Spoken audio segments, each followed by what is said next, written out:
Entonces, el nombre del curso es Teoría de Educación Matemática como Disciplina Científica 1.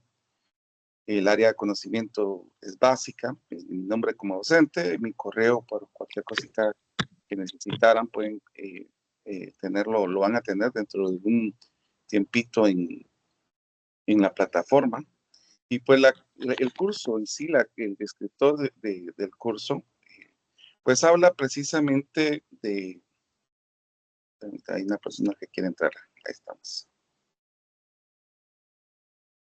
de ir viendo cómo se va eh, viendo la matemática como un objeto de estudio, y a partir de ese objeto de estudio, pues se permita ir conociendo las diferentes disciplinas, analizando de los fundamentos epistemológicos, filosóficos, metodológicos, que van trabajándose en diferentes tiempos. Quiero comentarles que eh, la escuela de didáctica de la matemática no es nueva. Esta ya tiene bastante tiempo de estar en, ¿cómo se llama?, en actividad. Inclusive, pues se inicia con Ives Chevalar. Entonces, bueno, y comentarles de que la escuela de didáctica de la matemática inició precisamente en Francia. Entonces, pues la idea es ir comprendiendo las diferentes disciplinas y los diferentes enfoques y teorías que se tengan de educación matemática. Si bien hay muchas partes que son una adaptación y algunos tienen alguna noción, por ejemplo, en la parte de etnomatemática, que más que todo porque está en el currículum nacional base. Así se va viendo también cómo se van adaptando estas corrientes también en nuestra forma de pensar. Por ejemplo, hay una teoría que vamos a ir hablando dentro de un momentito que comencemos con la presentación, que es la teoría socioepistemológica, que va partiendo de un lenguaje factual, y la idea es llevar ese lenguaje factual, ese lenguaje que se utiliza hasta cuando vamos a la tienda a comprar, por ejemplo, para verlo en una parte simbólica matemática. Entonces ahí es donde nosotros aprovechamos todas esas situaciones. Y pues las competencias, pues es analizar críticamente, bueno, la competencia del área que va a ser desarrolla y articula conocimientos teóricos prácticos de la didáctica de la matemática para su aplicación en procesos de investigación científica y en la transformación fundamentada de la práctica educativa. Las competencias de la unidad didáctica, pues vamos a analizar críticamente el estatuto epistemológico de la educación matemática como disciplina científica, y también reconocer el papel estructurante de la investigación en la consolidación del campo, diseñar estrategias y técnicas y medios didácticos fundamentados teóricamente, elaborar citaciones didácticas contextualizadas que integren objetos matemáticos con problemas reales y argumentar desde marcos teóricos consolidados en educación matemática.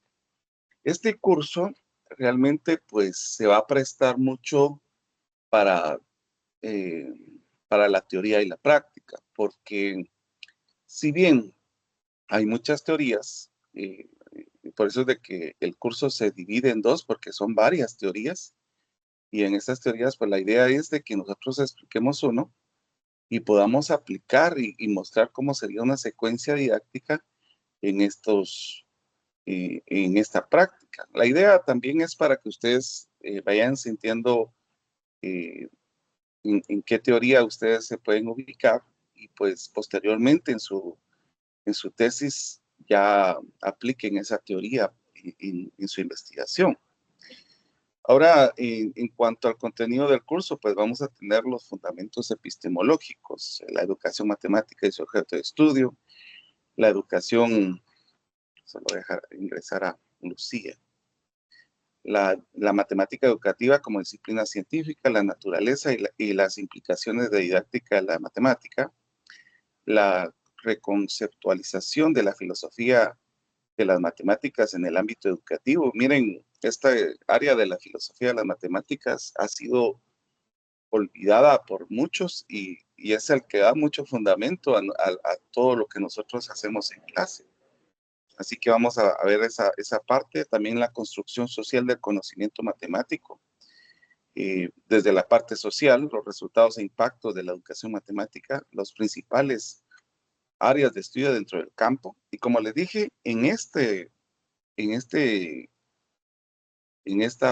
clase, que es la primera, vamos a estudiar las situaciones didácticas, la transposición didáctica, la ingeniería didáctica, la socioepistemología, la etnomatemática y las teorías socioculturales y culturales de la objetivación, la perspectiva contemporánea de la investigación.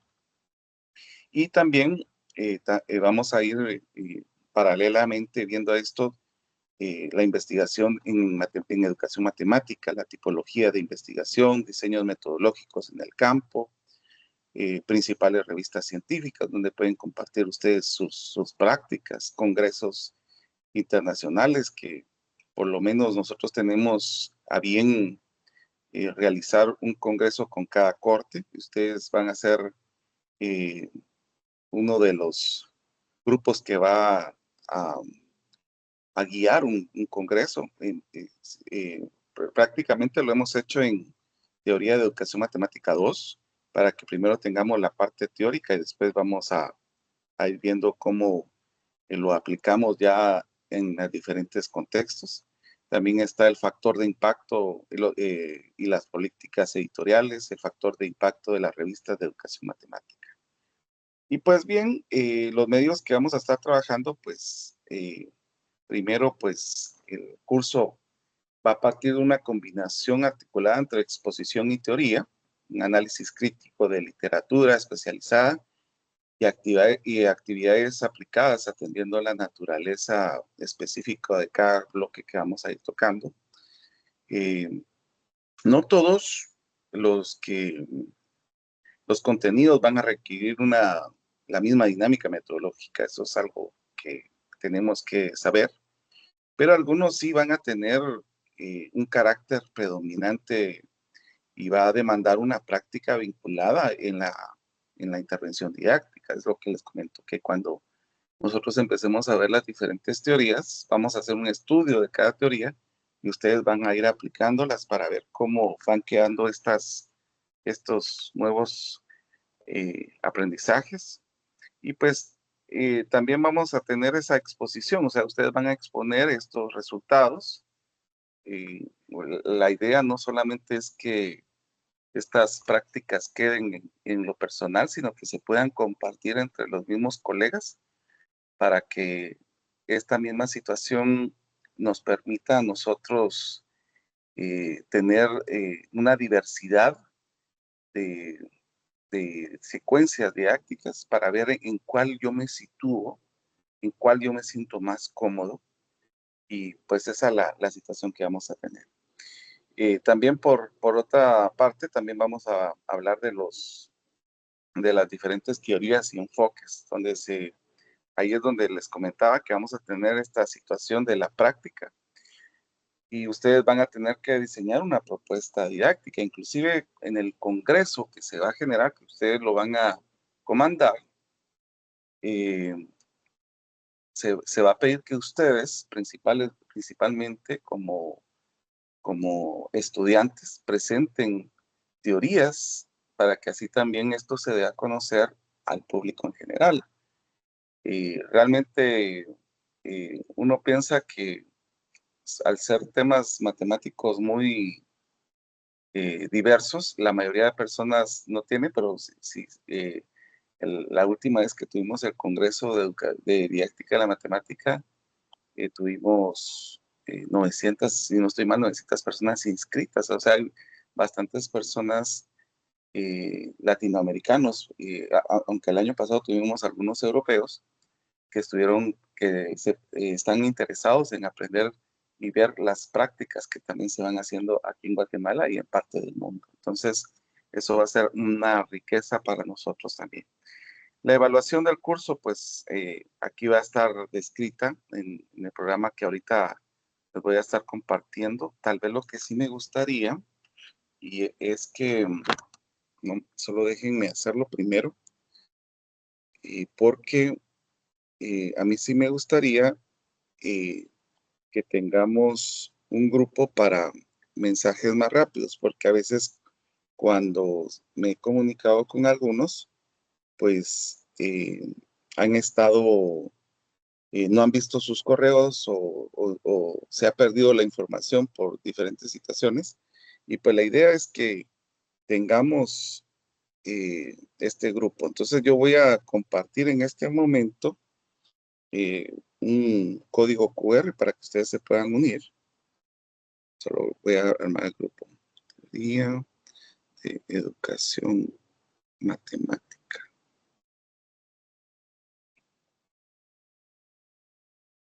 Muy bien. Entonces, solamente voy a tomarle captura al QR y lo voy a poner en la pizarra para que ustedes puedan visualizarlo.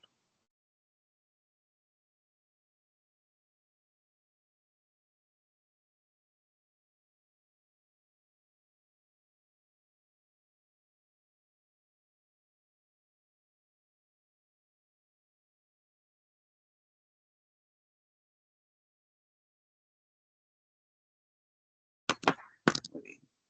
Un momentito.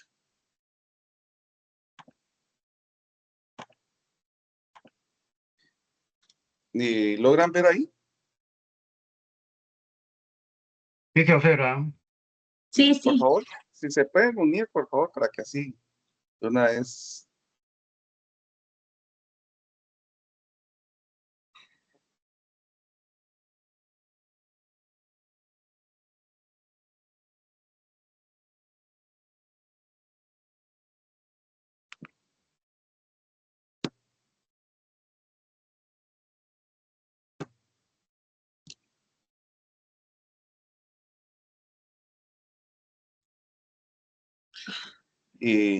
¿Puedo quitar el código QR para seguir con la presentación?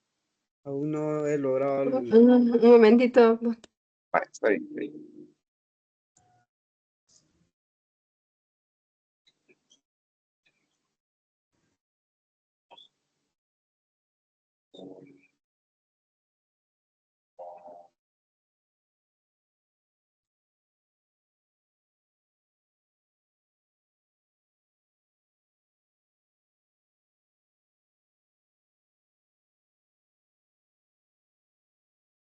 Gracias. Muy bien. Bueno, entonces hay ahorita 8 miembros. Yo creo que hacen falta algunos, pero bueno. Entonces, como les estaba comentando, vamos a tener algunas pruebas escritas o ejercicios de comprensión lectora. Van a tener 10 puntos. También vamos a tener una participación académica en clase que va a tener 5 puntos. Me interesa mucho el escucharlos, así que por favor tengamos esa accesibilidad de compartir, de preguntar, inclusive hasta sostener sus posiciones con fundamentos. Esto no será una discusión meramente opinativa, sino también tenemos que tener que esté sustentada en una lectura y un análisis previo que podamos tener posteriormente. Entonces, también vamos a tener bloques dedicados al estudio de las teorías, que aquí vamos a tener una ponderación de 30 puntos porque vamos a estudiar las diferentes teorías y hacer prácticas. Esto en todas las exposiciones, pues el cúmulo de todas estas actividades van a ser 30 puntos. También la parte de una autoformación mediante el uso de plataforma digital que tendrá una ponderación de 20 puntos. Aquí no se limita solamente al ejercicio mecánico de resolución de tareas, sino se busca fortalecer el dominio de objetos matemáticos que posteriormente serán objeto de análisis didáctico y que se pretende que el maestrante tenga un ejercicio constante y en profundización conceptual, elevando progresivamente el nivel de complejidad. Y pues, para finalizar, vamos a tener solo que aquí son 30 puntos. Ahí lo voy a componer, son 30 puntos, donde vamos a tener el examen, sería como el examen final, pero realmente es tomar una teoría, ponerla en escena de un nuevo contenido y presentarla. Esto pues, cada trabajo, ustedes posteriormente, si ustedes desean, pues se puede ir presentando directamente a una revista para que así pues tengamos ya estos méritos académicos y poder postularlo. Aparte, pues, si no lo desean presentar en una revista, nosotros tenemos un espacio en academia con el doctor Hugo Rochón, donde podemos ir presentándolo para que se pueda dar a conocer los resultados de los trabajos al público. Entonces, la distribución total va a ser 15 puntos, 100 puntos, perdón. Los requisitos es 85% de asistencia. Aquí, como les digo, vamos a tener clases teóricas un 50%, clases prácticas un 30% y 20% de autoformación. Y pues los recursos que necesitamos es computadora, equipo multimedia, aquí proyector y bocinas, pues esto sí no lo necesitamos. Esto es más que todo para la parte presencial. Las bocinas sí, por si ustedes necesitan escuchar algo. Libros, artículos, aquí va a haber una página que lo voy a modificar porque ahorita la página no está en México, sino está en Cuba. Les quiero comentar de que un congreso internacional que se hace también, y ustedes pueden presentar, si ustedes desean, poner una postura. Y permítanme un momentito. ¿Sí me escuchan, verdad? Sí, doctor. Sí, doctor. Gracias. Es que como estoy teniendo en diferentes lados, entonces tengo la situación de que no tengo la duda si me están escuchando, pero les agradezco por confirmarme. Oye, entonces, pues como les comentaba, hay una situación donde se tiene eh, una aplicación eh, que se llama RELME, que es la Reunión Latinoamericana de Educación Matemática. Ya vino a estar. Donde va a estar diferentes postores dando a conocer lo que se hace en sus países. Es más o menos lo que nosotros vamos a ir haciendo en nuestro congreso, pero esto ya es presencial. Este año va a ser en Cuba. Entonces, para los que desean, por si que desean participar, pues les voy a mandar el enlace también. Y pues en este trimestre vamos a tener esta recomendación de lecturas. Ahí tienen ustedes eh, diferentes nombres, diferentes escritos de lo que vamos a trabajar en esta. Ya la otra vamos a trabajar con otras teorías específicamente. Y quiero comentarles que le estaba comentando al doctor Hugo que pues yo escribí un libro que se llama Didáctica de la Matemática, donde voy enfocando las diferentes.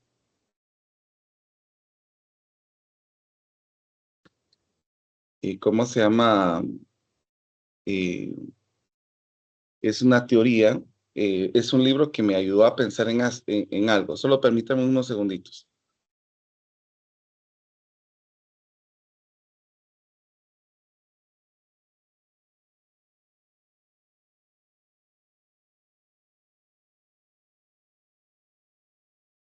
Perdón. Entonces, al terminar de escribir este libro, había una teoría mexicana que se llamaba la teoría socioepistemológica de Ricardo Cantoral, Él falleció hace un par de años, pero también les comento que por la misma situación yo vi una parte que nos estaba tocando en una de las teorías, y es ahí donde nace una nueva teoría, que ahora ya es una teoría guatemalteca, surgió de Guatemala, que la escribí, que esa la vamos a ver en la teoría de educación matemática como disciplina científica 2. Entonces, pues les comento que ya hay una nueva teoría que está, inclusive ustedes pueden googlearla para buscarla, se llama teoría simbolista de educación matemática pura, que lo pueden ir buscando por si ustedes desean adelantarse un poquito más. Muy bien, y voy a compartir ya la presentación. No sé si alguien tiene alguna duda, algún comentario, lo puede hacer en este momento, por favor.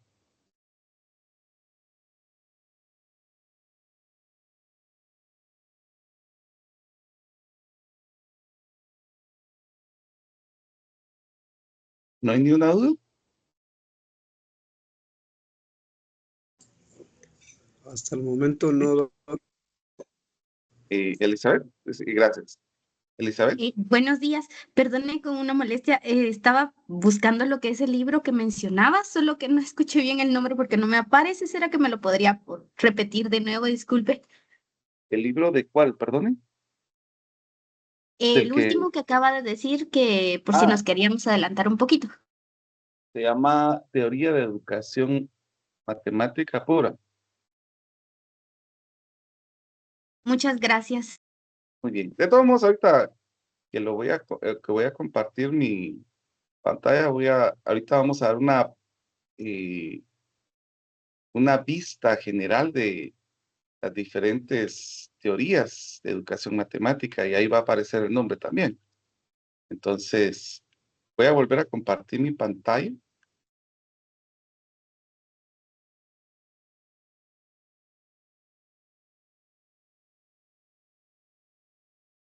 A ver. Estamos. Bueno, entonces vamos a hablar acerca de los paradigmas de educación matemática, que esto ya es una travesía epistemológica que hemos llevado precisamente desde la psicogénesis hacia la sociogénesis y un retorno a la estructura formal. Entonces, aquí vamos a ir estudiando un análisis de la teoría de evolución teórica desde los 1960, realmente que comenzó la Escuela de Educación de Didáctica de la Matemática, hasta el momento de las últimas teorías que salieron. Entonces, bueno, nos podemos ir viendo desde el territorio intelectual de los mapas de educación matemática. Primero, pues, comenzamos con la tradición de didáctica francesa, que tenemos un sistema. Esto pues nos llevó precisamente a la tradición cognitiva norteamericana acerca de la mente, y pues nos lleva a siguientes rutas: a la tradición realista, que es el contexto, también a la tradición sociocultural, que buscamos la parte de la sociedad, y pues esto nos lleva a la tradición tecnológica, donde está la herramienta, y ustedes pueden ver todos los mapas que tienen interacción, porque esto nos lleva a la tradición formalista estructural, donde hay una estructura específicamente, y todas las conexiones que se tienen entre esto. Entonces es un recorrido de más de 50 años de evolución académica, epistemológica y didáctica, donde podemos ir viendo cómo la mente ha sido cambiante, cómo la forma de transmitir los conocimientos no pueden quedarse estáticos, sino que tienen que ir cambiando conforme va pasando el tiempo. Entonces, yo no puedo enseñar a las nuevas generaciones como yo aprendí. Yo recuerdo que cuando estaba en básicos, cuando comencé mis estudios en básicos, y me pidieron un libro. Ese libro, pues yo creo que todos fuimos formados con ese libro, que decían el álgebra de Baldor. Y quiero anticiparme antes de yo no estoy diciendo que el libro sea malo. De cómo se ha usado, eso sí es diferente, pero el libro no es malo. Pero lo que quería resaltar en este caso es que cuando me dijeron que querían ese libro, yo dije, ¿dónde voy a conseguir ese libro? ¿Y saben dónde lo conseguí? Entre los libros de mi abuelita. Mi abuelita fue formada con ese libro. Inclusive ya estaba todo hecho lata el libro, pero fui formado con ese libro también. Entonces, como les vuelvo a repetir, a veces nosotros tenemos esa situación de estar repitiendo y repitiendo y repitiendo y repitiendo, y es ahí donde nosotros tenemos el problema, porque las nuevas generaciones van cambiando y nosotros tenemos que ir adaptando el conocimiento ante la nueva situación. Por ejemplo, si ustedes se dan cuenta, ahorita tenemos como docentes un gran reto, y el gran reto que tenemos es que, pues, tenemos la inteligencia artificial. Hace 2 años precisamente se empezó a, a tener un gran acercamiento con la inteligencia artificial, aunque todavía sigue cometiendo errores. Esto pues viene a ser una gran revolución en cuanto a, al área de conocimiento de los docentes, más de los de matemáticas. Les quiero comentar que esto no es la primera vez que ocurre. Hace unos años se comenzó a tener un problema, precisamente de que empezaban a usar las calculadoras, y como en ese tiempo no se tenía uso de calculadoras, entonces hubo una protesta por parte de los profesores de matemática, y donde empezaron a decir de que querían que se prohibieran en los colegios precisamente las calculadoras, porque esto no iba a permitir que los estudiantes analizaran, que ya no iban a sumar, que ya no iban a multiplicar. Entonces fue un gran problema que se generó en ese momento. El año pasado se empezaron a hacer protestas de diferentes instituciones en diferentes países para prohibir la inteligencia artificial, que ya no se siga creando inteligencia artificial. Bueno, aquí podemos ver una situación bastante contradictoria, porque, bueno, tal vez me gustaría, antes de decir mi opinión, me gustaría escucharlos. ¿Qué es lo que ustedes piensan a raíz de esto? Voy a apagar mi cámara para ver si se mejora un poquito la situación de mi internet hoy. Pero sí quiero escucharlos, por favor. Diana, por favor. Hola, ¿qué tal? Muy buen día, doctor. Pues para mí es un gusto estar en esta clase y pues justamente sobre el tema que estamos tratando y hablando un poquito más de la inteligencia artificial.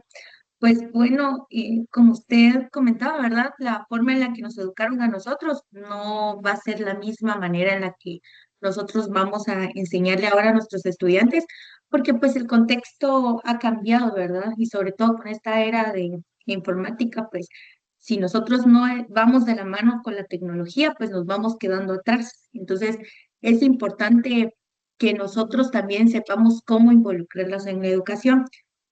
Actualmente yo trabajo en un establecimiento público, es una normal, y pues tengo a mi cargo matemática en los bachilleratos. Y pues justamente esta situación que comentábamos con el uso de la IA, ¿verdad? Pues ha creado un poquito de conflicto porque ahorita ya es tan sencillo tomar una fotografía a los ejercicios y que los estudiantes lo resuelvan por ese medio. Entonces, pues nosotros más que pelear con la tecnología, tendríamos que estar del lado de ella, ¿verdad? Y ver de qué forma involucrarnos. Entonces, a mí me surgió una situación. Nosotros estamos trabajando junto a un estudiante que él se graduó hace años de este establecimiento fue, en ese tiempo yo era practicante del profesorado en mate, y él quedó campeón a nivel nacional en las Olimpiadas de la Ciencia. Y pues ahorita él ya es matemático puro, trabaja en México y justamente la semana pasada estuvo de visita acá por Guatemala, específicamente en Cobán, porque pues nosotros estamos ya en esta situación de preparar a los estudiantes para lo de las Olimpiadas de la Ciencia. Entonces, él me decía, fíjate que yo preparé una evaluación. eh, Claramente la evaluación no es de temas básicos, ¿verdad? Porque pues ya estamos viendo qué estudiantes vamos a poder enviar a las Olimpiadas, pero resulta que hay muchos estudiantes muy motivados este año, gracias a Dios, a poder integrarse a nuestro grupo de Olimpiadas, pero al momento de entregarles esta evaluación, que era una parte presencial y otra que tendrían que finalizar en casa porque pues el tiempo no se prestaba, muchos de los chicos pues se nos asustaron al momento de ver la prueba, que pues no era la razón. Entonces yo les comentaba, miren jóvenes, ustedes se pueden llevar la evaluación a su casa. Si no conocen de los temas que están ahí, pues pídanle a la IA. En ChatGPT hay una opción especialmente para el área numérica que claramente es pagada, ¿verdad? Porque si uno utiliza como la opción general, todavía hay muchos errores, demasiados, porque pues en lo personal, como la idea, ¿verdad? Es de estar trabajando del lado de la tecnología, pues también enseñarles a los estudiantes cómo utilizarlo de manera correcta. Entonces, yo les decía, miren, si ustedes lo van a hacer por medio de una IA, mínimo revisen los procedimientos. Como son alumnos, algunos que tienen una noción muy buena del área numérica, ustedes pueden ir verificando qué tan viable o qué tan bueno es el resultado que nos pudo ir dando. Y pues siento que al final es una herramienta, ¿verdad? Porque creo que con lo que yo he visto con mi círculo de compañeros que manejan el área numérica es de que nosotros a veces generamos una noción bastante fácil de, tal vez no conocemos un tema en específico, pero nosotros con simple inspección y empezar a revisar pasos y con ya las bases numéricas que tenemos, creo que se nos facilita mucho el comprender. Entonces, realmente en este tiempo lo que nosotros...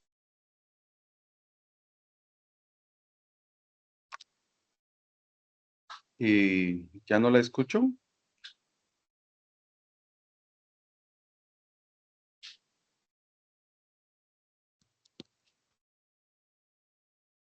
No sé si se perdió el audio o yo ya no escuché.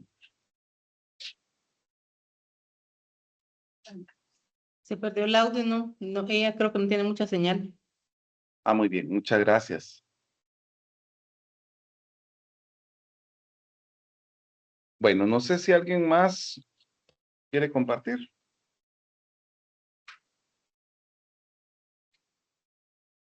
Perdón, tuve un problema con la electricidad. No, no se preocupe. Ok. Entonces, realmente, para conclusión, ¿verdad? Creo que ahorita es importante que nosotros podamos incluir la tecnología dentro de la educación, eh, sabiendo cómo orientar también a los estudiantes, ¿verdad? Entonces, creo que eso sería mi aporte. Muy bien, muchas gracias. No, pues como usted estaba mencionando, pues qué bueno que mencionó esto del campeón de Olimpiada, porque esto va a ir animando un poquito acerca de la postura de la teoría que yo realice para el uso de cualquiera de nosotros. ¿Alguien más? ¿Alguien más quiere compartir?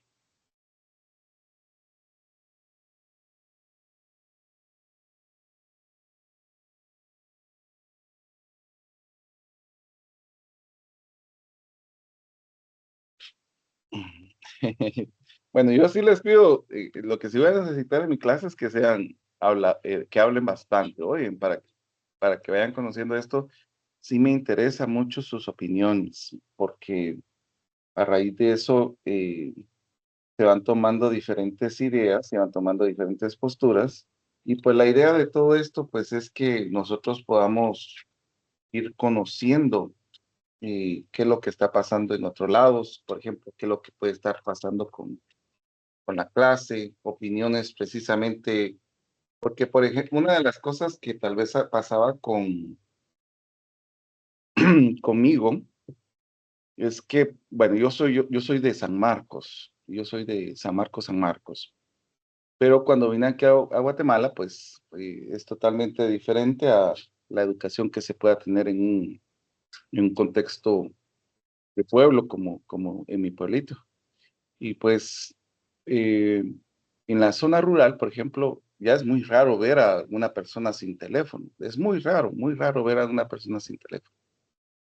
Y peor aún, ahora nadie puede estar sin redes, porque ya las redes ya se volvió algo muy fácil para poder comunicarse, ¿verdad? Es más fácil escribirle a mi mamá, ya llegué a mi casa por WhatsApp, que, que estar llamando, porque, por ejemplo, no se puede interrumpir en su trabajo, etcétera, etcétera. Entonces, ya se vuelve una comunicación un poco excesiva. Ahorita en la parte rural es muy excesivo el uso de las partes de inteligencia artificial también. Ya eh, no podemos quitar esta situación, aquí está.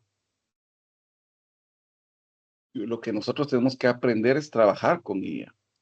La inteligencia artificial, bien utilizada, puede permitirnos hasta nosotros crecer, conocer nuevos temas que nosotros no conocíamos.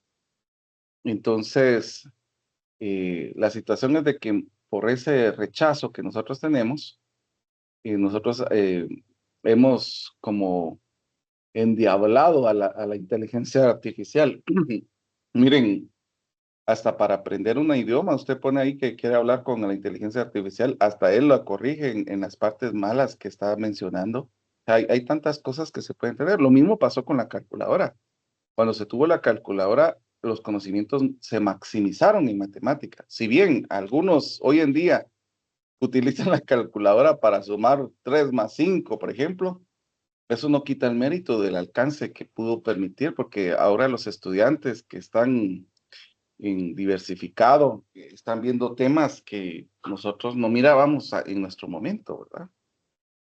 Y pues así es como va pasando con la parte de las inteligencias artificiales. Esto no tenemos que verlo como algo que nosotros no podemos, eh, como que verlo satanizado, sino que nosotros tenemos que aprovechar ese recurso y que los alumnos aprendan a aprovechar ese recurso.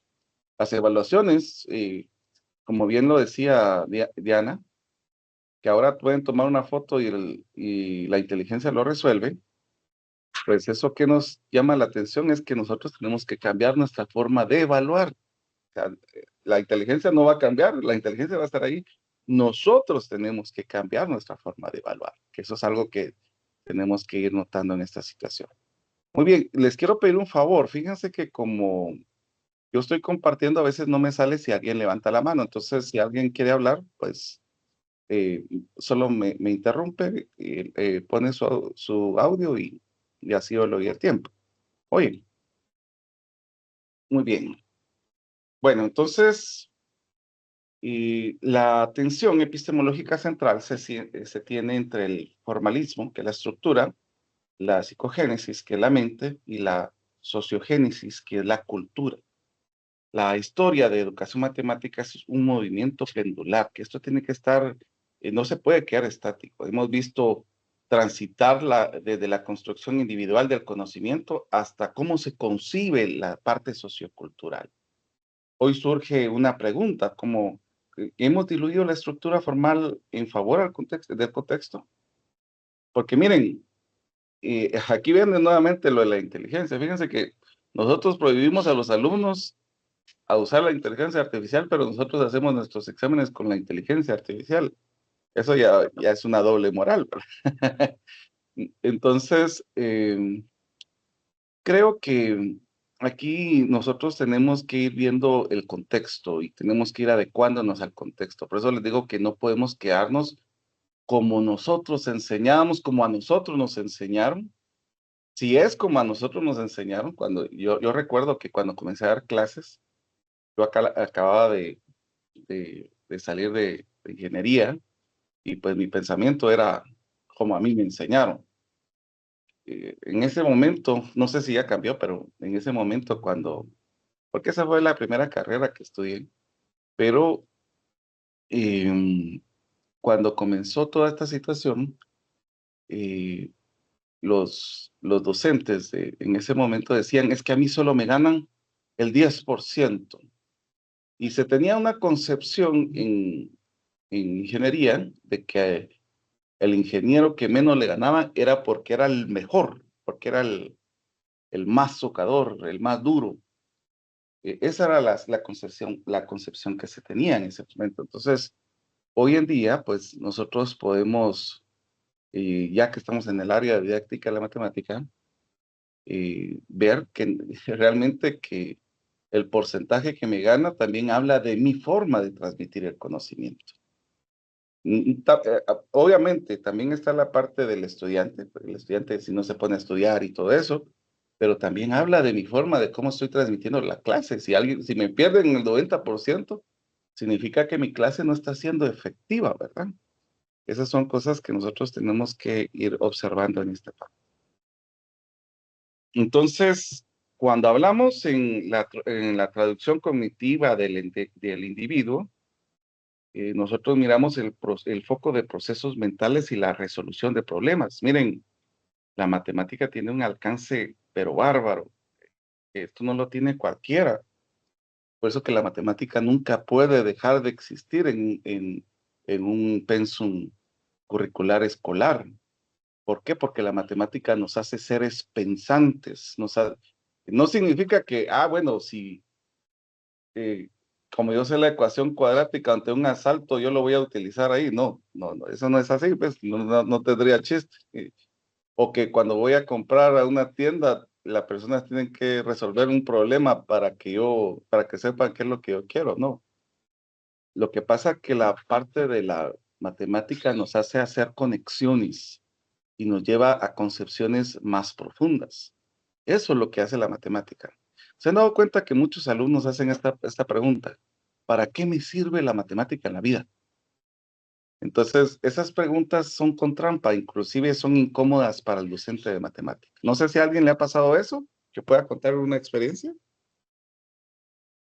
Sí, creo que es lo más común que nos preguntan los estudiantes que para qué les va a servir, o el chiste este común de cuándo vamos a usar el seno y el coseno, pero sí lo preguntan demasiado. Muy bien. ¿Y qué usted le ha contestado? Pues realmente, bueno, cuando yo inicio las clases, el primer día es una introducción, ¿verdad? Y siempre la idea principal es que ya sé que esa pregunta se va a dar en un momento, entonces desde el inicio les digo que realmente la matemática es un área bastante amplia que nos va a ayudar. No solamente en el área numérica, ¿verdad? Nosotros como matemáticos leemos bastante, todo el tiempo estamos leyendo números, analizando lógica, razonamiento. También les explico, ¿verdad?, que hay situaciones de la vida diaria que nosotros no tomamos como del área numérica, pero realmente necesitan de un razonamiento, de lógica.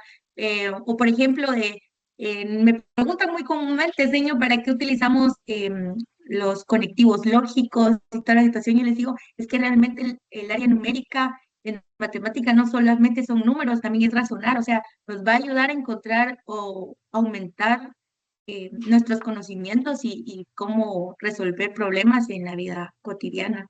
Entonces, creo que eso ya les cambia un poquito la noción a los estudiantes, el comprender que también no solamente porque le va a servir a los que van a ser ingenieros o docentes de matemática o de ese tipo de carreras, sino también a los estudiantes que quieren incluirse en otras áreas. Así es. Muchas gracias. No sé si alguien más quiere comentar.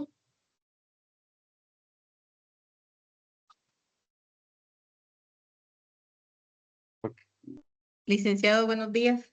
Buenos días, buenos días. Pues la mayoría incluso hasta la universidad, cuando dice van a llevar el curso de matemática en los profesorados, siempre se tiene ese miedo de decir matemáticas, ¿verdad? Porque cuando estudiamos, cuando yo estudié el profesorado acá en Coatepeque, decía, y matemáticas nos va a tocar. Ah, no, si por eso me vine para acá, porque no, como le dijera yo, no había tanta matemática. Entonces le decía a los compañeros, pero si la matemática es bonito, lo único que es de analizar, o sea, jugar con los números y todo eso lo llena uno bastante, pero sí es la pregunta del millón, pues que todos dicen, ¿por qué matemáticas? Pero es interesante, a mí me ha gustado mucho. eh, yo me gradué de perito contador, pero por cómo se llama, áreas de la vida, estudié mi profesorado y me llamó mucho la atención matemáticas, pero le digo, la mayoría tenemos o tienen temor a eso, pues. Entonces, es mi punto de vista. Sí, sí, sí. Muchas gracias. Sí, mire, realmente, pues, la mayoría tiene esa concepción, pero yo creo que eso fue algo impuesto de los padres, ¿verdad? Los padres nos decían, es que el que es inteligente es porque sabe matemática, ¿verdad? Esa es una parte que ha sucedido, que tenemos esa situación de tener ese rechazo a la matemática por el miedo que nos han metido, que solamente seres supremos o los que han sido tocados por Dios tienen ese conocimiento y los demás no, ¿verdad? Inclusive si usted se da cuenta en la academia, en la academia de Platón, antes de ingresar a esa academia tenían una parte escrita que decía, nadie ose entrar si no conocen geometría. Entonces, era para los selectos en ese momento, que se había concebido de esa manera. Pero por eso les comentaba, y la situación es que la matemática tiene mucha, mucha riqueza y nos viene a dar bastante, bastante análisis y forma de pensar eh, para las diferentes situaciones. No nos podemos quedar solo con la idea de que matemática es número. Por ejemplo, miren, yo doy clases aquí en FEM. A mí me pusieron los cursos un poco más fuertes, más formales, que es matemática discreta con teorías axiomáticas, bueno, álgebra lineal, eh, en los temas de didáctica, de geometría y trigonometría y aritmética y álgebra, les quiero comentar que aquí en FEM, por ejemplo, aunque se haya puesto el nombre así, lo que se busca es primero formar el conocimiento, porque no podemos transmitir un conocimiento sin tenerlo primero. Entonces, esos cursos son formativos y, y no se puede cambiar el nombre del curso, no se puede cambiar el nombre del curso, pero realmente ahí lo que se estudia es la parte formal del álgebra y aritmética y de geometría. Porque estos cursos de didáctica, de álgebra y trigonometría y de geometría tendrían que ser precisamente para una maestría. ¿Por qué? Porque ya se conoce ese contexto y por ende, en maestría se supone que ya tienen esos conocimientos y ya se aplican en esa parte. Y por eso de que, aunque el nombre salga como didáctica, se está tomando desde la formación del docente. Y es muy importante, como decía Diana, por ejemplo, en esta parte de la lógica, utilizar premisas y todo eso, porque también encontramos los argumentos que son fallidos. Esa parte de la matemática nos ayuda a encontrar cuando alguien quiere engañar, pues no es tan fácil engañar a alguien que sabe matemática, porque él piensa y él analiza. A ver, yo hago esta pregunta siempre que comienzo a dar clases. ¿Por qué creen que a la gente no les gusta la matemática?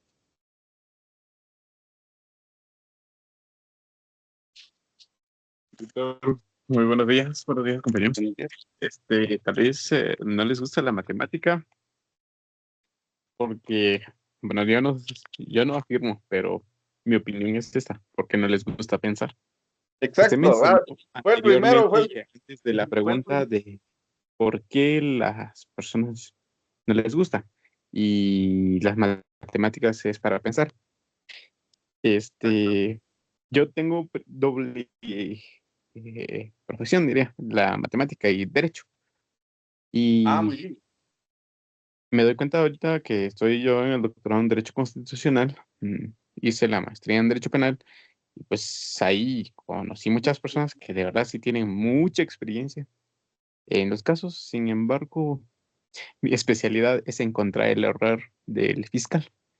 Y es que ellos, como no es que utilicemos cálculo vectorial, análisis numérico en un caso, no. Pero sin embargo, hay pequeños errores, tiempos, modos, cómo es que pueden ellos imaginar la reproducción del hecho y cómo lo presentan, y matemáticamente no cuadra. Sus palabras, sus expresiones no cuadran, entonces para eso sirve la matemática. No solo es de imaginar, pensar y dar una solución, sino acercarla a una posición cierta y exacta. Entonces, la verdad es que sí, matemática ayuda en todo. Yo soy maestro también y estudio esta maestría porque, pues, ni modo de dejar la carrera de matemática porque fue la primera. Y ya para sobrevivir y para la vida, pues está la otra. Pero sin embargo, sí, la matemática ayuda bastante. Usted mencionaba el PEM. Yo no sé si usted se refiere al profesorado o la licenciatura que está en CUNOC. Y no, yo me refiero al de SPEM, Ah, bueno. que está aquí Es que, en la sede central. bueno, es similar. Eh, bueno, yo tengo una pregunta, ya que usted toca los temas. La verdad es que es el primero que toca los temas muy interesantes. Y apuesto que los compañeros aquí que son ingenieros también los vieron y los conocen. Por ejemplo, en algún momento de esta maestría vamos a nosotros tener conocimiento sobre cómo poder mejorar esa docencia. Por ejemplo, ecuaciones diferenciales, para no ir tan lejos, ¿verdad? Por ejemplo, ecuaciones diferenciales, no sé, cálculo vectorial. ¿De algún momento vamos a ver un poquito de didáctica sobre eso? ¿O no? Porque la verdad, usted mencionaba eh, que muchos dicen que la matemática es complicada, a la gente no le gusta porque no hay juegos y hay que jugar con los números. Sí, pero esa matemática es, yo no sé si estoy mal, pero esa matemática esa es lo más normal, donde todos deberían saber. Pero sin embargo hay grados de matemática y esta maestría no sé si respondería a eso, porque la verdad mi expectativa es esa, de poder llegar a los temas, podríamos decir, superiores, poder darla de una mejor manera, porque entonces no caemos a lo que usted decía, de que, bueno, yo aprendí así y que aprendan así. Sí, pero es que a mi consideración, no es tan fácil dar esas clases de otra manera, mucho menos con juegos, pero pues a mí me gustaría saber si vamos a tocar esos temas y en algún momento se va a dar, pues excelente. Muy bien, mire, pues le voy a señalar algunas situaciones. Sí, hay temas de didáctica del cálculo, didáctica del álgebra y aritmética, didáctica de la trigonometría y la geometría. Y hay también un curso que se llama Fundamentos de Matemáticas y otro que se llama Temas Selectos de Matemática Aplicada. Sí se van tocando, aunque sí le quiero hacer un señalamiento. Es que fíjese que realmente nosotros pensamos, y yo comprendo eso que usted mencionó, porque en muchos casos así se analiza, de que la didáctica es juegos, lúdica. No, la didáctica no es eso. La didáctica son formas, esquemas, razonamientos para llegar a una comprensión de la matemática. No siempre tiene que ser juegos. Y se lo comento porque precisamente en este curso que se llama Teorías de Educación Matemática, que vamos a estudiar las diferentes didácticas, podemos ir aplicándolas en diferentes contextos, como en ecuaciones diferenciales. Ustedes van a elegir los temas que ustedes gusten, pero los vamos a ir aplicando con una didáctica específica. En este caso, como le vuelvo a repetir, no siempre tiene que ser juegos, sí, tienen que ser estructuras muy sólidas y con intención de todo. Y qué bueno que lo mencionó, porque sí me gusta señalar esa parte, porque muchos tienen esa concepción, es que la didáctica de este profesor no es buena. ¿Por qué? Porque no nos pone a jugar. Es un concepto muy erróneo, ¿verdad? La didáctica lo que busca es mejorar la transmisión del conocimiento. Que se utilice lúdica en algunos casos, está bien, pero no significa que eso sea didáctica. Ahora, en cuanto a la pregunta que le hice al inicio, fíjese que el 100% de las personas que les hago la pregunta que ¿por qué no les gusta la matemática? El 100% me dice porque nos hace pensar, precisamente lo que usted señaló. A la gente no les gusta pensar. A ver, alguien más que pueda comentar, por favor.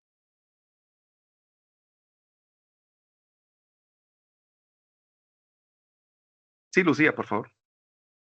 Pienso que la gente como usted decía, piensa que la matemática solo la aprenden personas con un talento especial.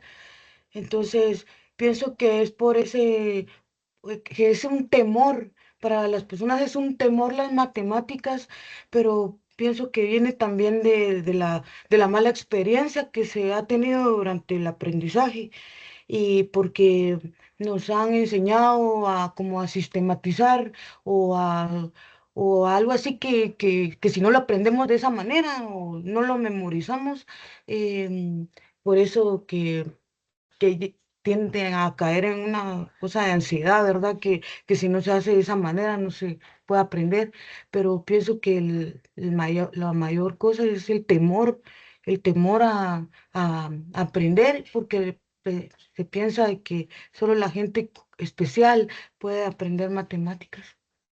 Gracias.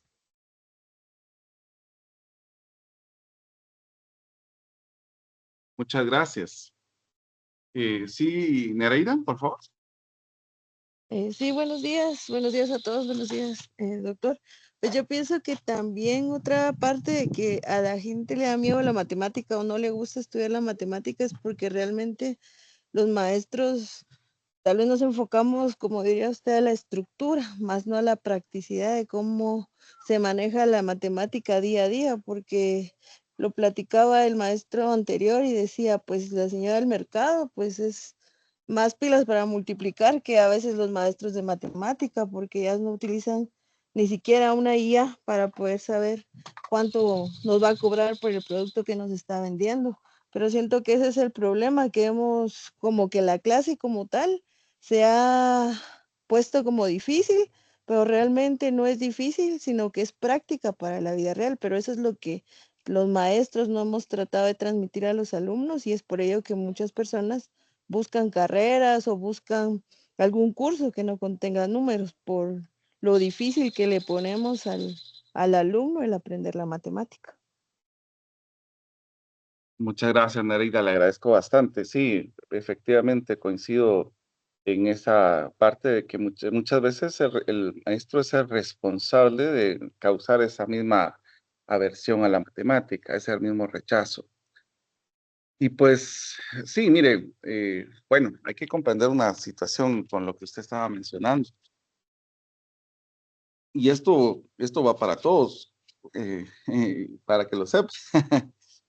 Cuando ustedes dicen que enseñan matemática, siempre habrá más de alguna persona que le dirá, a ver, ¿cuánto es 8.525 por 300 y 3.000 o algo así? Que se inventan cantidades exorbitantes porque piensan que el matemático tiene que saber la respuesta como tipo computadora. Bueno, realmente hay diferentes tipos de inteligencia, ¿verdad? Ahí está la inteligencia eh, lógica matemática, que esa es propia de los docentes de matemática y los matemáticos. Pero también está la, la agilidad numérica, que esa sería para las personas que trabajan en ventas, ¿cómo se llama? Y son contadores, por ejemplo. Ellos tienen muy desarrollada esa habilidad numérica. En cuanto a que una persona pueda sumar más rápido que cualquiera de nosotros, eso no quita el mérito del conocimiento que usted pueda tener, porque lo que pasa es de que nuestra mente tiene un límite y mientras más matemática avanzada que usted tenga, su matemática básica va bajando. Y eso es algo que es muy cierto. Y yo lo he podido notar. Por ejemplo, puedo utilizar bastantes esquemas, hacer integrales, hacer derivadas, pero cuando me quedo en sumas y restas, mi mente ya no procesa esa misma situación con la misma agilidad que tenía antes. Pero es por lo mismo que se está trabajando con temas mucho más avanzados. Por ejemplo, alguien que trabaja álgebra eh, podrá darse cuenta que a veces ya ni mira números, porque, por ejemplo, factorización mira estructuras prácticamente. Entonces, por eso es de que la inteligencia propia de los docentes de matemática y los matemáticos puros y aplicados se basaría en la lógica matemática, encontrar la lógica en todas esas situaciones. Muchas gracias por sus comentarios. Bueno, en cuanto a la parte de esta situación, de estos procesos, está se inicia con el constructivismo, que es la premisa fundamental, que es del conocimiento que no se transmite, sino que se construye activamente por el sujeto que aprende. Aquí el enfoque que se tiene es que hay un procesamiento de información. La meta es entender cómo piensan, cómo se almacenan, cómo se recuperan los datos. Y la raíz es la epistemología genética de Piaget, que es la asimilación, acomodación y equilibración que se tiene. Quiero comentar que esta parte del constructivismo se puede ir aplicando en las diferentes teorías de educación matemática. En algunas, no en todas. Pero esta ya es una situación general, porque se puede utilizar para todos los cursos, no solamente para matemáticas, sino es para todos los cursos. Por eso es de que sí se puede aplicar en matemáticas, sí, sí se puede. Sí se puede, solo que no, no significa que siempre tenga que ser así. Permítame un momentito que me estaban llamando.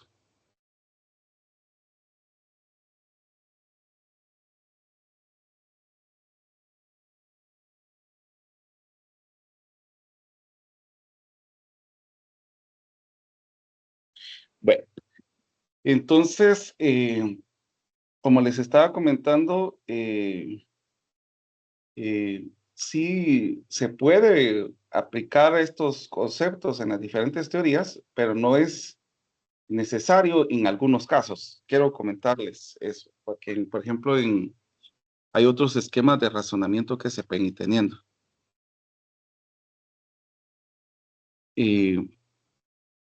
Entonces, miremos aquí más adelante, tenemos una parte de un matemático que se llamaba George Poila.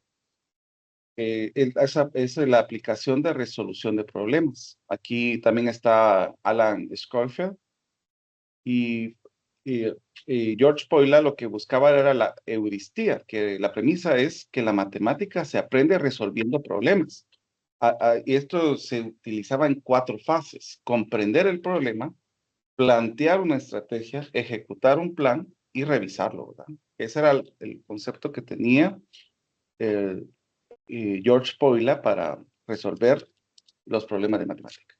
En el caso de Alan Schofield, él hablaba acerca de la metacognición, que aquí se menciona que no basta con tener las herramientas de la parte heurística de George Poila, sino que se quiere una gestión de uno mismo. Por eso es de que él trabajaba con el control estratégico, el sistema de creencias sobre la matemática, que cómo es como yo voy aprendiendo la matemática, cómo la voy asimilando, cómo la voy relacionando. Por ejemplo, miren, pues algo que es importante para que todos sepan. La forma en que, como se concibe el objeto matemático en una teoría, puede variar a cómo se enfoca en otra teoría, que eso es algo que quiero señalarles. Y aunque ahorita se está hablando de algunos conocimientos que se utilizaban anteriormente no dejan de ser buenos. En realidad, George Poilievre, todavía hay bastantes docentes que lo siguen aplicando. Y en el caso de la metacognición, que es la apropiación del conocimiento, o sea, yo me apropio y empiezo a buscar cómo relacionarlo. Esa es otra situación muy interesante para ir asimilando el conocimiento matemático.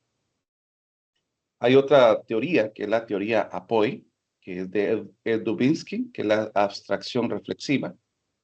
Y, bueno, se llama teoría Apoy porque tiene las siglas de lo que se tiene que hacer: la acción, el proceso, el objeto y el esquema. Entonces, la acción son transformaciones físicas o mentales externas. El proceso es la no me quiere salir esta palabra, interiorización de acción.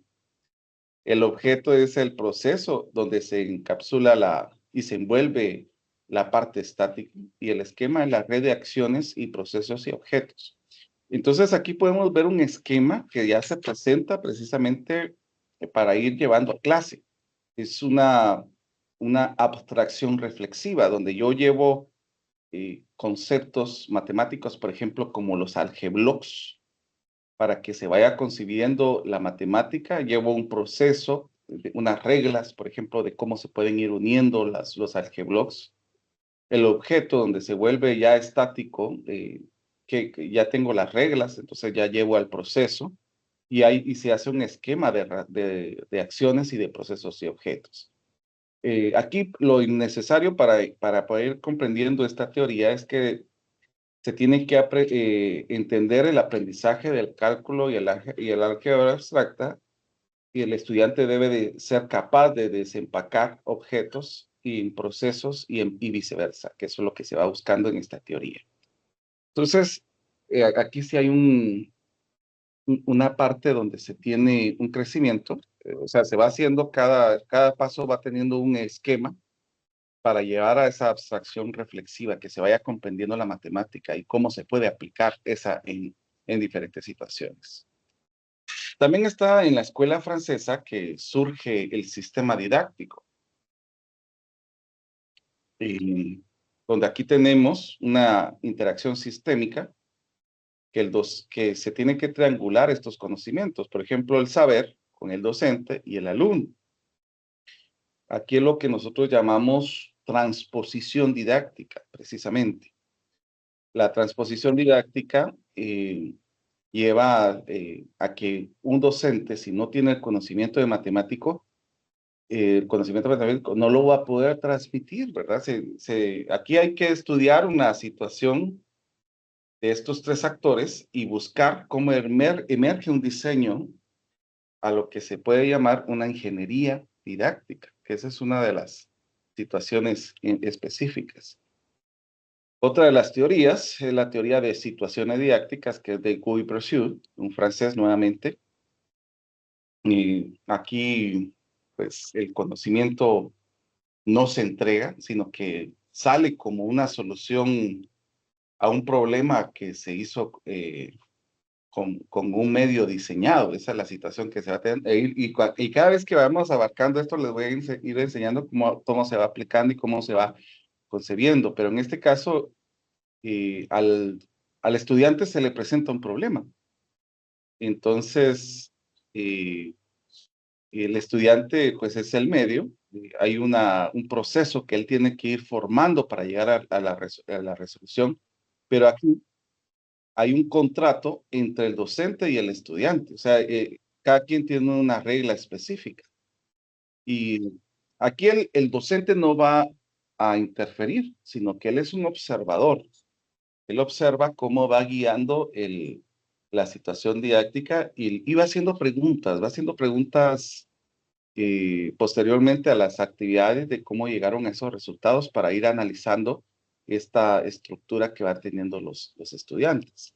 Entonces, a través de esas preguntas, lo que se busca es que el estudiante sea autorreflexivo y que en futuro se vuelva autónomo, que que no solamente se les entregue la matemática como siempre, como yo doy el contenido, el estudiante solo se replica a hacer ejercicios. Eso es lo que busca la teoría de situaciones didácticas, que el estudiante se vuelva un autoformador de él mismo, pero que el docente, que es el experto, lleve una secuencia que sea intencionada con tal de buscar esa situación y llegar a un control del juego y una adquisición del estudiante que se tenga muy fina, ¿verdad? Si hay dudas, por favor, pueden ir preguntando conforme vaya avanzando. Hoy, como les digo, no siempre miro las manitas levantadas porque yo estoy hablando a través de mi teléfono, pero cuando yo presento, no puedo ver cuando alguien levanta la mano. Otra situación es la teoría antropológica de lo didáctico. Como les digo, ahorita lo estamos viendo muy superficialmente. La idea del curso es de que tomemos un domingo de teoría. Una teoría la vamos a estudiar muy bien. Ahorita solo estamos conociendo lo muy superficial y posteriormente lo llevamos a la práctica. Pero ahorita solo lo que me interesa es de que ustedes conozcan el gran bagaje de teorías que se tienen de educación matemática. Entonces, la teoría de antropológico de lo didáctico es de Yves Chevalard, que también es francés, quiero comentarlo. Aquí es donde se tienen tres pasos: el saber sabio, el saber enseñar y el saber enseñado. Hay una transposición externa que se tiene que tener entre el saber sabio, o sea, que yo sepa matemática, porque muchas veces se enseña la didáctica, pero no hay una didáctica para qué. Esa es una situación que se ha tenido. Se enseña la didáctica, pero no hay una didáctica para qué. En este caso, lo que se está señalando en la teoría antropológica de lo didáctico es que se lleve esa situación, esa transposición didáctica, y se lleve con el conocimiento al saber enseñar, que ese ya sería el currículum oficial, y la transposición interna, que sería entre saber enseñar y el saber enseñado, que ya es el aula que se tengan con los estudiantes. Aquí hay unos términos que se hablan acerca de la praxiología, que es la praxis, la práctica de saber hacer, donde se tienen tareas y técnicas, y el logos, saber por qué, que es las tecnologías y las teorías que se van a ir teniendo. Como les digo, poco a poco vamos a ir profundizando cada teoría. Ahorita solo quiero que ustedes sepan el gran bagaje que tenemos. Y por favor, si hay dudas, pueden preguntarles. Después está la representación y conceptualización de Raymond Duval. Esto también se le conoce como representación semiótica. Lo que busca Raymond Duval es que se hagan tratamientos para poder entender la matemática. Y de ahí viene una frase muy común de Raymond Duval: no hay nueces sin semiosis. O sea, no hay una comprensión sin tener una capacidad de convertir las matemáticas de un registro a otro. Por ejemplo, les puedo señalar el punto. El punto es un objeto muy abstracto. Pero, ¿qué es lo que piensa el alumno que es el punto? El punto, porque como nosotros lo hemos marcado en la pizarra con un círculo rellenito, entonces ellos dicen ese es el punto, pero no. Su concepto real, el punto es una ubicación. Y ahí es donde comienza un conflicto entre la asimilación del concepto. Porque si nosotros según Raymond Duval, si nosotros le presentamos al estudiante que el punto es una ubicación que es adimensional, que no tiene, ¿cómo se llama?, grosor, que no tiene espacio, sino que solamente como una ubicación, para Raymond Duval, el aprendizaje no va a ser muy bueno, sino que se necesita representar para que el estudiante capte. Por ejemplo, muchas veces nosotros decimos, miren, aquí hay un cuadrado porque miramos, aquí está una ventana, tiene forma de cuadrado, pero realmente lo que nosotros estamos enseñando es una representación semiótica de lo que es un cuadrado, porque en su definición, volvemos a decir que el objeto matemático es abstracto. No siempre, y aquí quiero permitirme citar a Hibbert, no siempre la matemática tiene que ser real para existir. Eso es la belleza de la matemática. No siempre tiene que ser real para existir. También está la teoría de campos conceptuales de Bernoulli, que aquí habla acerca de que se puede tener un concepto, una asimilación de la matemática con situaciones invariantes y representaciones, que esto nos lleva a un concepto que no vive aislado, sino que cobra sentido de un campo de situaciones y problemas que se resuelvan. Entonces, presentamos un problema al estudiante, le vamos presentando las situaciones invariantes y después enseñarles una representación de esta misma situación, y ahí es donde cobra sentido y cómo se puede resolver ese problema de matemática. También está el giro sociocultural, la sociedad de la estructura del saber de las prácticas de la comunidad. En los años 80 y 90 el foco se expande más allá del aula, se cuestiona la neutralidad de la ciencia y se examina la matemática como un producto social, histórico y político. Aquí vamos a tener el contexto del poder, la historia y la diversidad. Por ejemplo, por eso es de que, miren, hoy iniciamos en la tarde, después de que terminen la maestría, por si alguno quiere estar presente, pues son bienvenidos. Comenzamos el primer congreso internacional de filosofía de las matemáticas, que va a ser de hoy al viernes. Y hay un tema que me llama mucho la atención, que se llama la descolonización de la matemática. Porque lo que señalan estos filósofos matemáticos es de que a veces nosotros seguimos un patrón de matemática, pero también hay matemática en nuestra área. O sea, ¿cómo se hacía la matemática en Guatemala? ¿Cómo se tenía esa matemática en Guatemala? ¿Cómo se tenía la matemática en Salvador, en México y todo eso? Antes de que se diera a entender la matemática que se tenía en Europa, ¿verdad? Porque muchos de los conceptos que nosotros tenemos de las matemáticas vienen de la parte occidental. Pero aquí en Guatemala, por ejemplo, que tenemos a los mayas, ellos tenían su propia matemática. Entonces ahí es donde nosotros podemos ir viendo la parte de la etnomatemática. La etnomatemática, que significa, bueno, así lo señaló Ubiratán de Ambrosio en Brasil, etno, que significa entorno cultural, matema, que es explicación, conocimiento, y tica, que son artes y técnicas, que eso significaría la etnomatemática. Ir conociendo la matemática de las etnias, de las diferentes etnias que se tenía, para ver cómo se hacían estas culturas.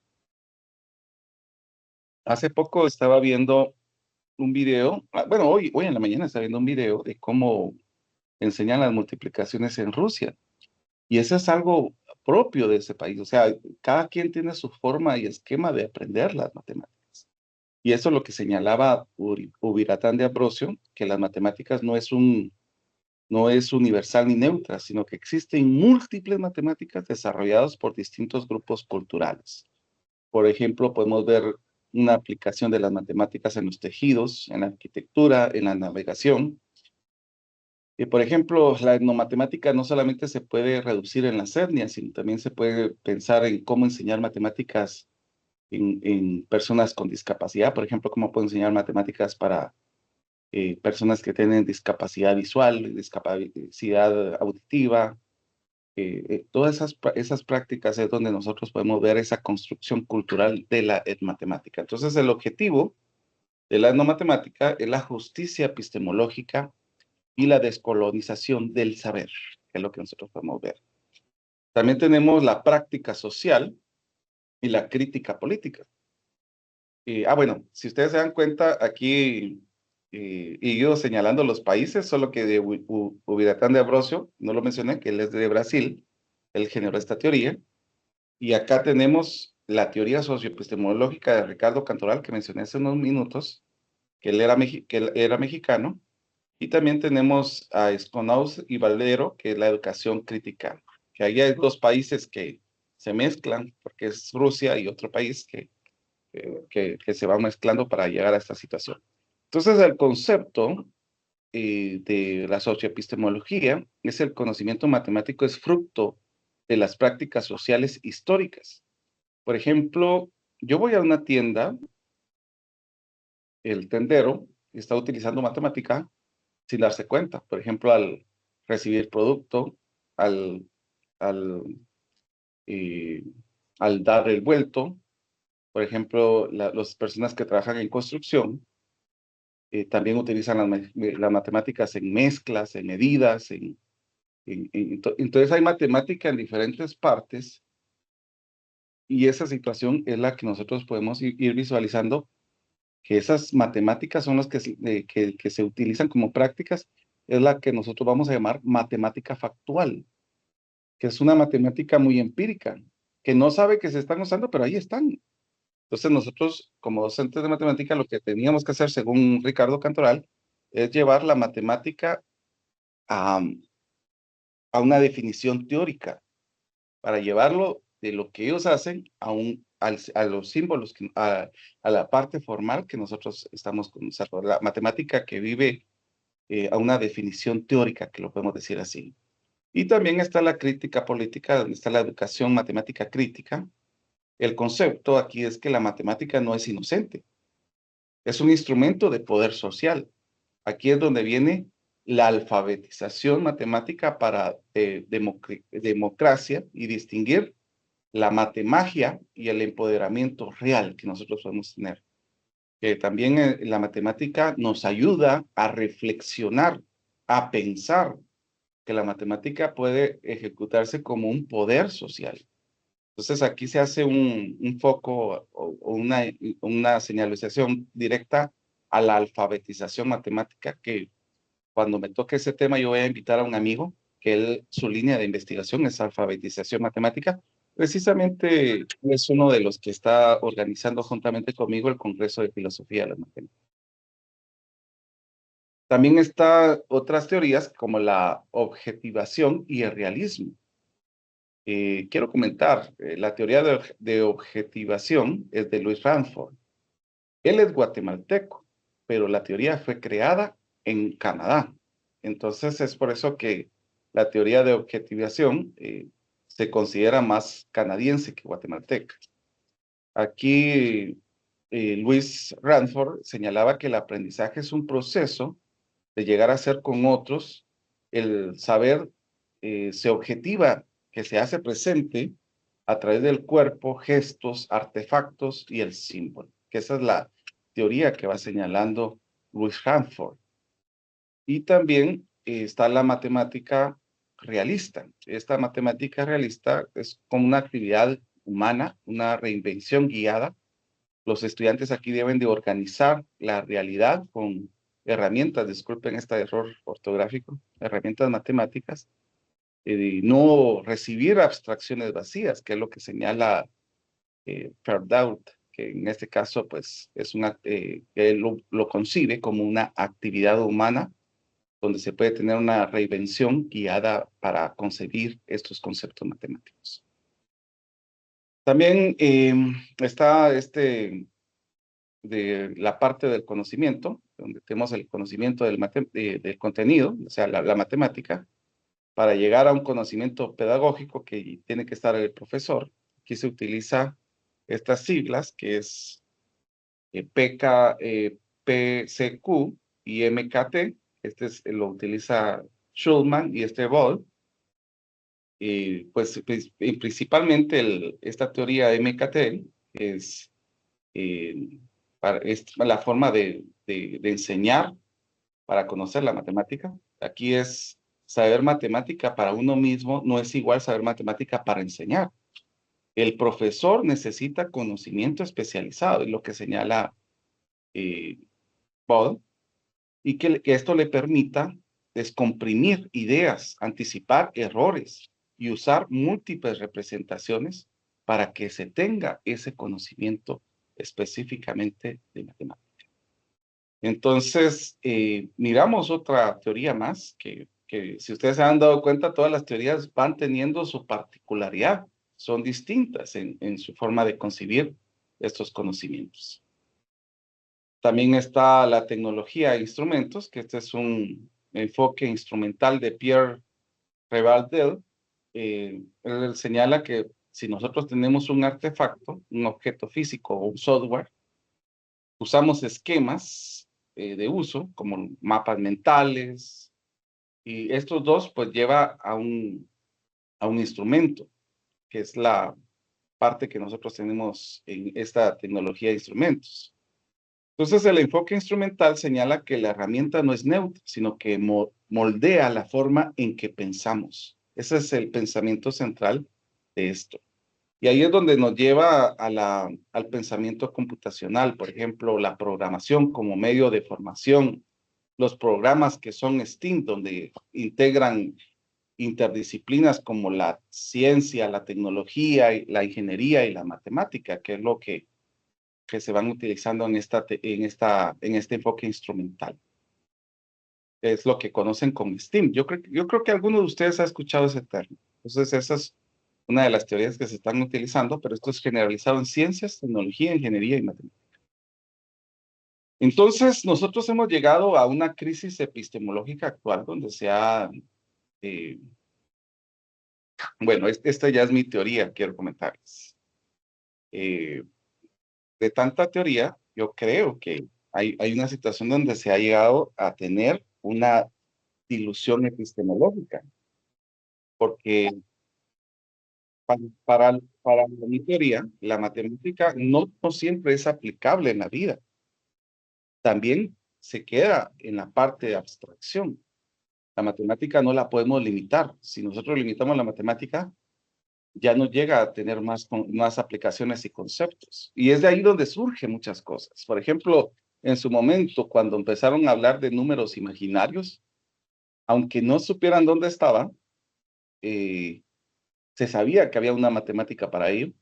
Ahora que ya nosotros sabemos dónde se aplica, es la base fundamental de la computación, de la electrónica, de la tecnología, de la teoría eléctrica, que podemos ir viendo esa situación. Entonces, nosotros no podemos limitar la matemática. Entonces, aquí es donde yo señalo, esta es la teoría que yo hice, que es la teoría de simbolización de enseñanza de matemática pura. Realmente es teoría yo la puse con ese nombre para que no se escuchara de diferente manera, pero es la teoría simbolista de educación matemática pura. Entonces aquí realmente es una reacción crítica que se ha puesto a la parte de que de tantas teorías se ha perdido el concepto de la matemática y se ha perdido la idea de buscar esa formación.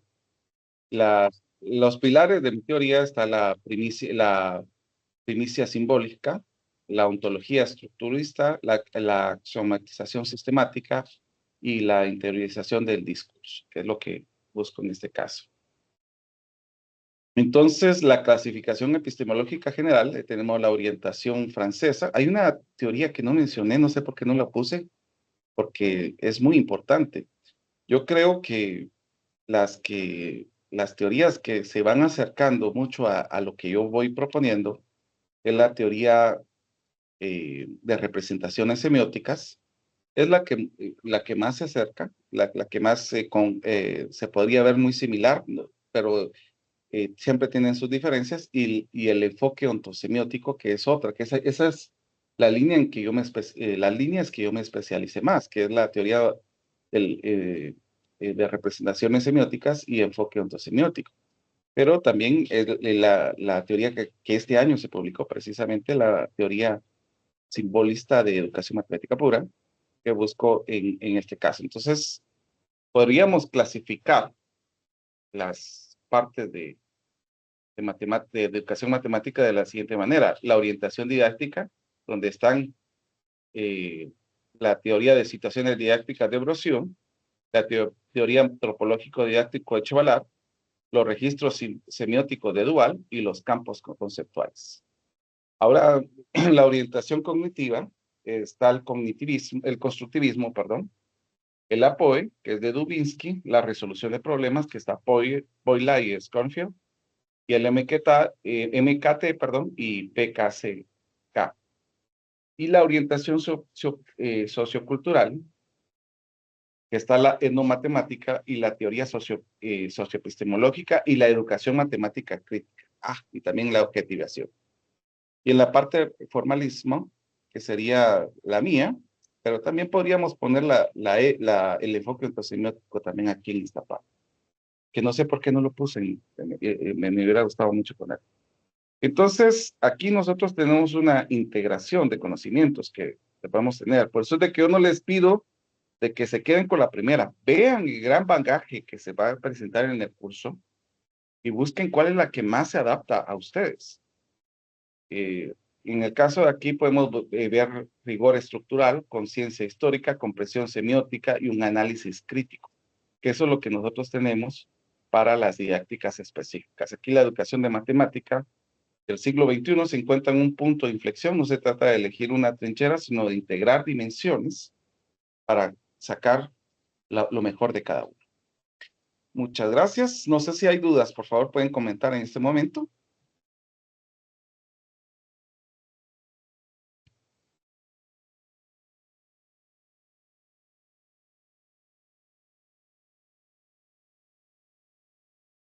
¿Dudas?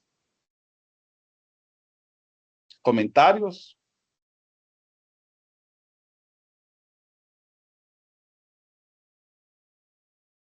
Sí, Mario, por favor. Buenos días, doctor. Buenas tardes, ya casi. Buenas Solamente tardes. comentar que son tantas las teorías, ¿verdad? Que a veces, pues, uno, pues, no puede decir uno porque no tiene tiempo, porque a veces no, el mismo trabajo lo absorbe a uno, pero solamente quería comentarle algo en relación a lo del doctor Radford. Ajá. Yo tuve la oportunidad de estudiar en SPEM y él me impartió un curso, precisamente en SPEM, cuando él trabajó ahí. Posteriormente, como Perfecto. usted bien lo menciona, él se fue para Canadá, ¿verdad? Pero lo interesante de él es que el enfoque que le daba a lo que enseñaba en ese momento, que tenía que ver con estadística, siempre buscaba llevar a la práctica todo, pues de una manera mucho más fácil para poderlo, uno como profesor más adelante, pues de alguna manera, pues utilizar las mismas ideas que él nos daba a conocer, ¿verdad? Y que al estudiante pues también se le facilite, ¿verdad? Entonces, me recuerdo que en una ocasión hizo el análisis de una obra para llegar a determinar con qué frecuencia utilizaba palabras cortas, palabras largas, palabras, y en función de ello, pues ver así que la riqueza del vocabulario de un escritor en ese caso, ¿verdad? Únicamente. Muchas gracias. No, sí, Luis Transport estuvo aquí en SPEM, inclusive fue una de las partes que fue uno de las riquezas que tuvo SPEM al tener a Luis Transport. Por ciertos motivos, pues él está ahorita fuera del país, en Canadá, y pues a veces lo hemos invitado para que esté en los congresos de educación matemática, pero por diferentes eventualidades no hemos coincidido en fecha. Pero sí hemos tenido a otros matemáticos. En una vez estuvimos a Eduardo Sáenz Cabezón, no sé si lo conocen ustedes, pero él es un divulgador de matemática español. También hemos tenido a otro especialista, uno del enfoque ontosemiótico, que, como les digo, es de la rama que yo me he especializado más. Pero eso lo vamos a estudiar en la teoría de educación matemática 2. Es Vicent Font, que ha estado con nosotros casi en todos los congresos que hemos hecho en la maestría. Johan Castro, que es uno de los ponentes más asertivos en la alfabetización matemática. Entonces hemos tenido varias personas que nos han estado apoyando. Por ejemplo, también está Evanide, no, ¿cómo es? Ahí se me olvidó, Avenide, que es una de las principales de lo antropológico, de lo didáctico. O sea, su creador es Ives Chevalar, pero Avenir de estuvo estudiando precisamente con Ives Chevalar para ir aprendiendo, y esa es la aplicación que tiene Abelnilde en esa teoría. Entonces, sí, hay diferentes teorías. Por ejemplo, ustedes pueden observar al anterior docente, que creo que era el doctor Domingo Yoscón, el doctor Domingo Yoscón, su rama específica, bueno, sus ramas específicas, es la etnomatemática y la teoría socioepistemológica, porque él inclusive fue uno de los alumnos de Ricardo Cantoral. Ricardo Cantoral, si no estoy mal, fue el asesor de tesis del doctor Domingo. Entonces, hay bastantes situaciones interesantes. Por ejemplo, su docente que viene posteriormente, que es Fabiola. Fabiola, yo no he hablado con ella, pero yo la catalogo de esa manera, y me disculpe si no es así, pero yo la catalogo en esta, permítame, vamos a ver, en esta línea, por lo que he escuchado y compartido con ella, ¿verdad? Pero es en la matemática crítica. Ella, inclusive sus investigaciones ha sido parte de la matemática donde se aplica la igualdad, que no solamente los hombres tienen que saber matemáticas, sino también la mujer, que la mujer también es capaz de todo eso, y yo admiro toda esa parte. Entonces yo creo que esta maestría va a ser de mucha riqueza para todos ustedes, les va a permitir crecer en nuevos conceptos. Y como decía, no recuerdo quién fue el que mencionó acerca, por favor si me menciona su nombre, de la didáctica en diferentes disciplinas. Me gustaría escuchar su nombre, por favor.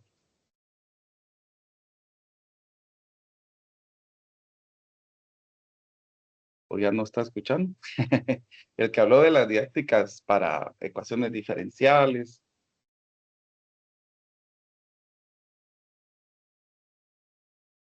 Ya no está presente. Bueno, pues creo que todas esas partes son las que nosotros podemos ir creciendo en esta maestría. Entonces tengan el espacio para poder crecer. Permítanse también poder dar su opinión acerca de algo, porque como ustedes saben, son docentes de matemática, ustedes son libres pensadores, pueden también no estar de acuerdo con algo. Esto tiene que tener la libertad de también permitir opiniones donde sean adversas a lo que se esté hablando. Esto tiene que ser así. La clase de matemáticas no siempre tiene que ser reglamentaria. Lo que yo digo, así se hace, no es así. Aquí se permite la reflexión y ver los diferentes puntos de vista. No sé si alguien quiere comentar algo más, por favor.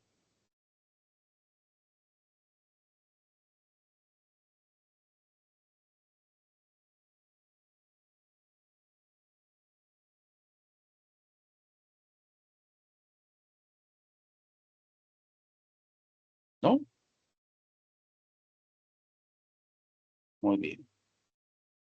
Voy a tomar la asistencia de una vez, chicos, que aquí lo tengo ya en Teams, que tenemos esa ventaja con Teams de que tenemos para poder tomar la asistencia. Bueno, chicos, quiero comentarles de que el curso vamos ahorita, pues por ser el primer día, tenemos la situación de dar a conocer el programa y de conocer las diferentes situaciones que se tienen a través de él. Pero vamos a tener una lectura para la próxima semana, donde vamos a hacer un ensayo crítico. Por favor, no quiero un resumen, quiero un ensayo crítico y lo vamos a discutir. Esto también se entrega, pero también lo vamos a discutir a través de este texto que voy a mandarles ahorita al grupo. Solo denme unos segunditos, por favor.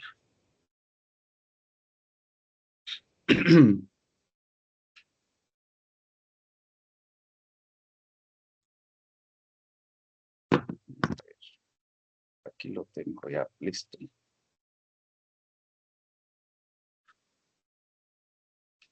Entonces, el ensayo crítico y por favor, revisen cómo se escribe un ensayo crítico, pero la idea aquí no va a ser que usted vaya a escribir un resumen de esto. Lo que se busca es que usted haga una lectura y a través de lo que usted leyó, haga críticas positivas o también puede enfrentarse a algo que no esté de acuerdo con lo que usted piensa y puede señalar sus puntos. Aquí tiene usted la libertad de ello. Entonces, permítame un momentito, vamos a ver. ¿Qué pasa con esto? Así.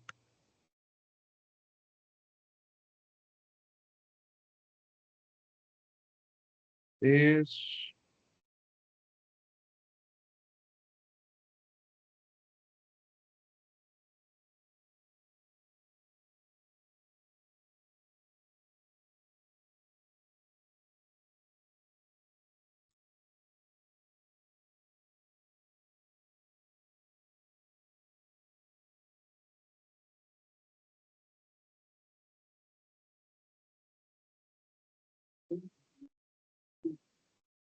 Entonces, yo quiero que su crítica sea no mayor a hoja y media, por favor, descrito con Arial 12, interlineado 1.5. Entonces, permítanme, vamos a ver. ¿Dónde está el tema que me interesa que lea?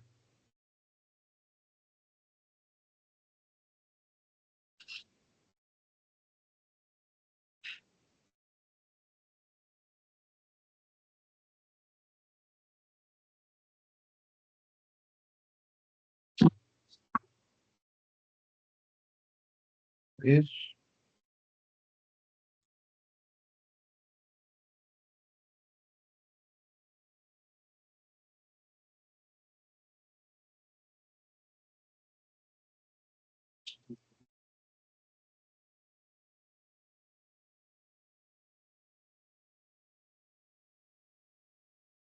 Se los voy a mandar dentro de un momentito. No sé por qué lo tenía aquí a la mano, pero al momento de cerrar las diferentes pestañas, lo quité. Entonces, pero la idea aquí es que nosotros tengamos una lectura y pues a través de esta lectura nosotros pongamos una postura de crítica positiva. También usted puede señalar su contradicción entre alguna situación que no le parezca. Entonces, la idea aquí va a ser nuevamente que usted pueda compartir sus conocimientos y su percepción de la lectura.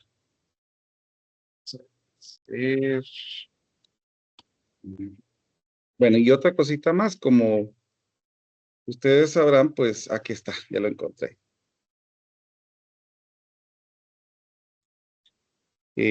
Otra cosita más que les iba a comentar era que, pues hoy vamos a terminar un poco antes, porque la idea, pues, va a ser que nosotros podamos compartir, aunque sea un poquito acerca de lo que va a tratar la clase, pero ya la otra semana comenzamos con una teoría.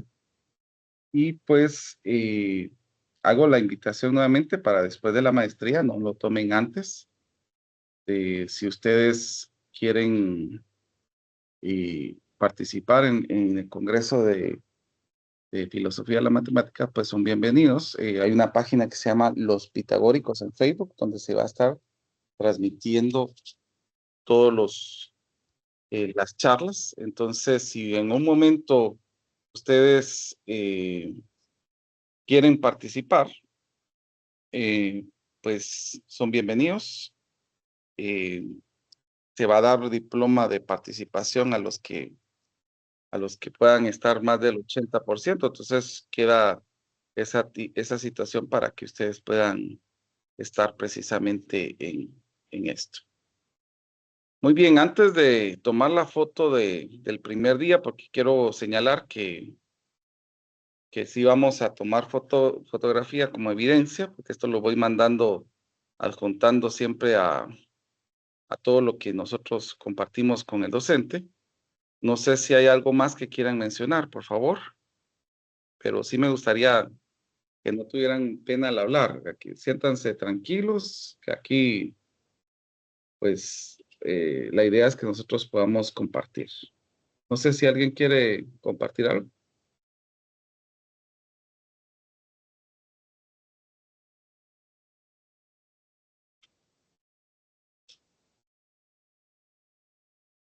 ¿No? Muy serio, lo siento, chicos. Bueno, pongamos la cámara entonces, vamos a tomar la fotografía. Lucía y Ana Leticia, por favor.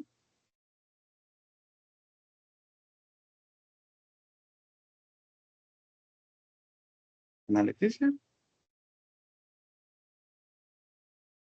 Bueno, tal vez no nos escuche. 1, 2 y 3. Muy bien, entonces nos miramos el próximo domingo.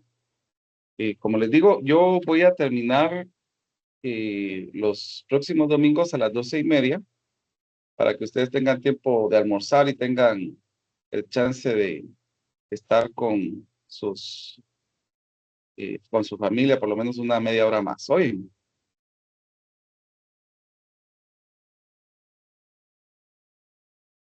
¿Estamos? Gracias, Bueno, doctor. Muchas gracias. Gracias, doctor.